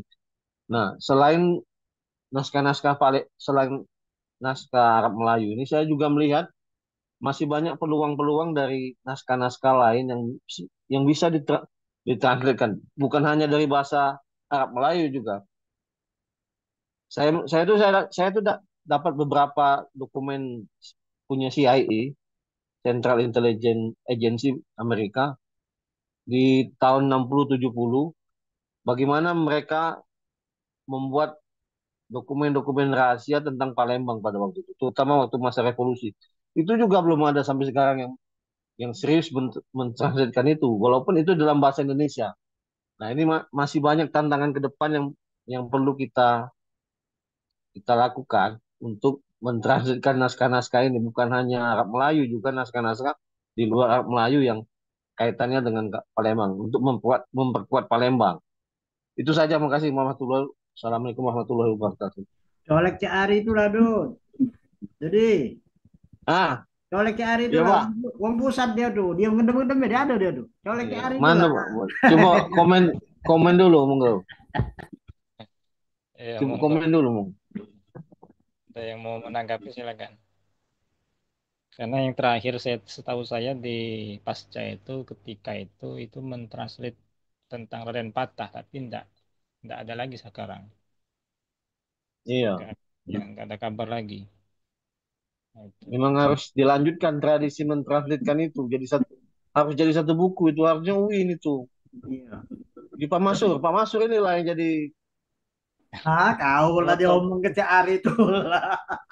Dia tuh orang pusat lah dokter pula dia tuh. Jangan diam bae ada Cak Ari ketumben. Saya juga dapat naskah Ternate Pak Arab Melayu juga yang belum ditranslate kan. Kayaknya dari Ternate belum ada yang translate juga naskah Arab Melayu itu. Jadi Ternate, naskah Ternate Pak. Bukan kaitan dengan Palembang ya, tapi dengan Ternate Pak. Nah itu juga masih jadi PR juga sih sebenarnya ke Ya, depannya. mungkin Mbak Leni mau menanggapi. Mungkin kita itu intinya itu kolaborasi mungkin ya. Iya. Harus kolaborasi di antara berbagai pihak. Atau ada tanggapan dari pemateri atau dari Pak Masyur, dari Cek Ari, Cek Subhan, Cak silakan. Ari ini. Nah, Subhan Cak Ari. Ah, ada Cak Ari minggu dia malam. Jangan-jangan tidak nih. Cek, Hidup, betul lah Cek. Komen Cek. hidup Pak, dia Pak. Kalau ngopi dengan Dedi dia nih. Iya. Bang Hafiz, boleh Pak, nggak pertanyaan satu lagi? Oh, silakan, silakan. Nah, ini kan tadi Mbak Leninya itu kan nyampaikan terkait Raden Muhammad dalam cerita atau sejarah yang tercatat bahwasannya Raden Muhammad itu adalah seorang yang dibuang oleh Sultan karena dia menikahi keturunan yang ada di Mentok yang secara hukum dan aturan bahwasanya keturunan yang itu hanya boleh dinikahi oleh Sultan. Nah, kemudian Raden Muhammad itu berkoalisi dengan di luar Kesultanan Palembang Darussalam. Makanya dalam surat itu apa namanya? Dia berkolaborasi dengan Inggris apa Belanda gitu kan. Itu apakah benar demikian kalau atas pengamatan Mbak Lini? Makasih. Em, Raden Muhammad itu tadi yang apa ya, menyampaikan surat Raffles kepada Sultan itu, bukan maksudnya yang itu ya? Ya, iya. Oh, eh, kalau setahu saya, kalau tentang terkait cerita tersebut, saya belum menemukan naskahnya. Dan buku yang saya baca, kalau Raden Muhammad itu adalah orang atau mata-mata dari Raffles atau orang yang ditunjuk oleh Raffles untuk membawa surat dari Malaka ke Sultan Palembang. Nah, hanya itu yang saya dapatkan informasi terkait Raden Muhammad. Dan kalau nggak salah ada dua ya, satunya saya lupa. Raden Muhammad eh, Raden Muhammad Said atau siapa namanya yang eh Pangeran Syarif Muhammad. nah ya mungkin yang pengirim surat ya yang orang Raffles, tapi itu orang Melayu yang berpihak kepada Raffles. Untuk data yang Bapak sebutkan, saya belum menemukannya, tapi ada buku yang apa ya, yang menjelaskan terkait siapa orang itu, tapi saya dalam bentuk bahasa Inggris, yang buku dari Ahmad Adam tentang Letter of Sincerity itu eh, Kalau nggak terkait salah ini juga ada Mbak di dalam ada. bukunya Akib Den Muhammad Akib itu yang sejarah Melayu Palembang itu kalau nggak salah ada. Karena penamaan istrinya Sultan Mahmud Badaruddin I itu yang asalnya si Antan itu kalau perspektif Raden Muhammad Akib itu namanya kalau nggak salah Fatimah. Kalau perspektif cerita surat cerita asal tanah dan orang yang mendiami tanah Bangka itu namanya Zamna. Jadi satu orang tapi beda penamaan.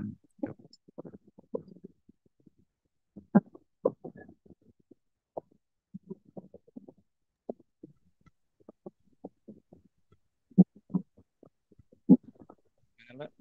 Sudah? Mungkin itu ya, eh, diverifikasi lagi lah. Eh, kita malam hari ini sudah menunjuk pukul 21.59, artinya sudah berakhir. Mungkin ada pertanyaan-pertanyaan langsung disampaikan kepada Pak Edi Mas Tuti, dan kita tutup closing statement dari Mbak Leni.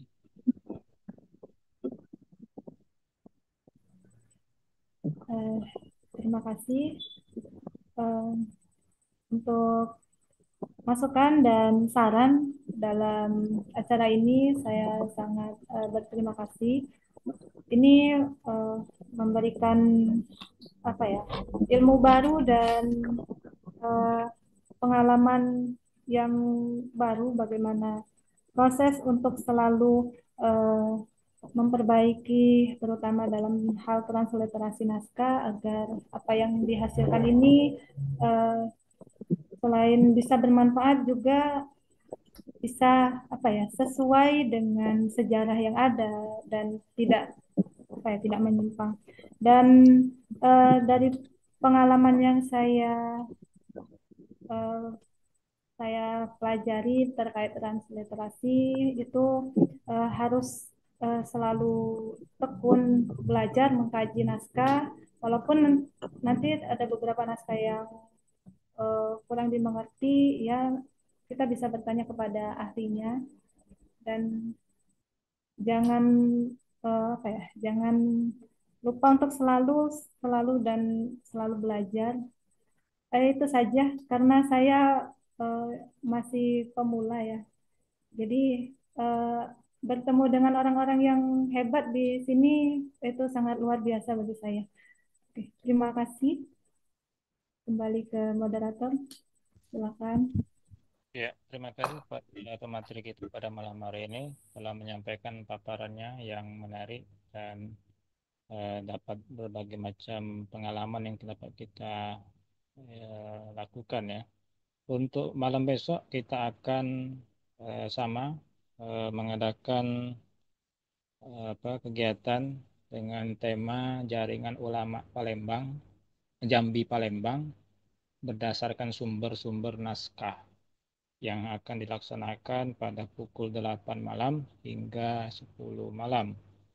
Sebagai pemateri adalah Al Ustadz Muhammad Azroi dari Jambi langsung. Terima kasih pada seluruh segenap audien, para pemateri dan panitia. Sebelum kita tutup, kita foto bersama dulu ya. Coba itu Bang Jeki di komandoi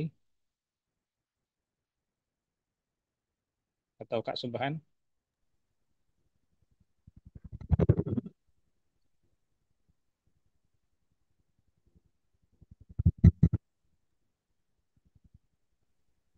Mana yang ini Kak?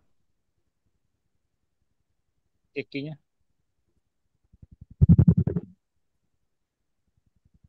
Ada suara itu Kak Subhan.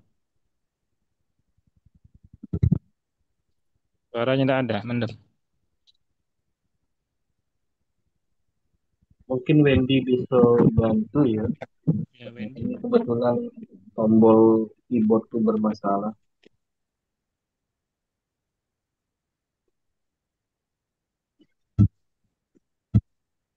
Baik Bapak Ibu, sebelum kita mengakhiri acara kita hari ini, kami mempersilakan Bapak Ibu untuk membuka videonya agar bisa kita abadikan. Kita mulai, 1, 2, 3.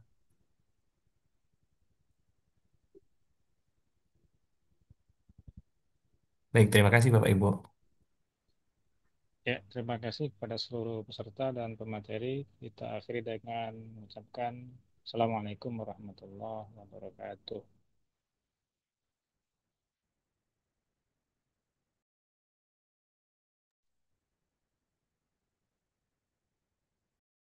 Izin pamit ya semuanya. Terima kasih. Ya, terima kasih semuanya.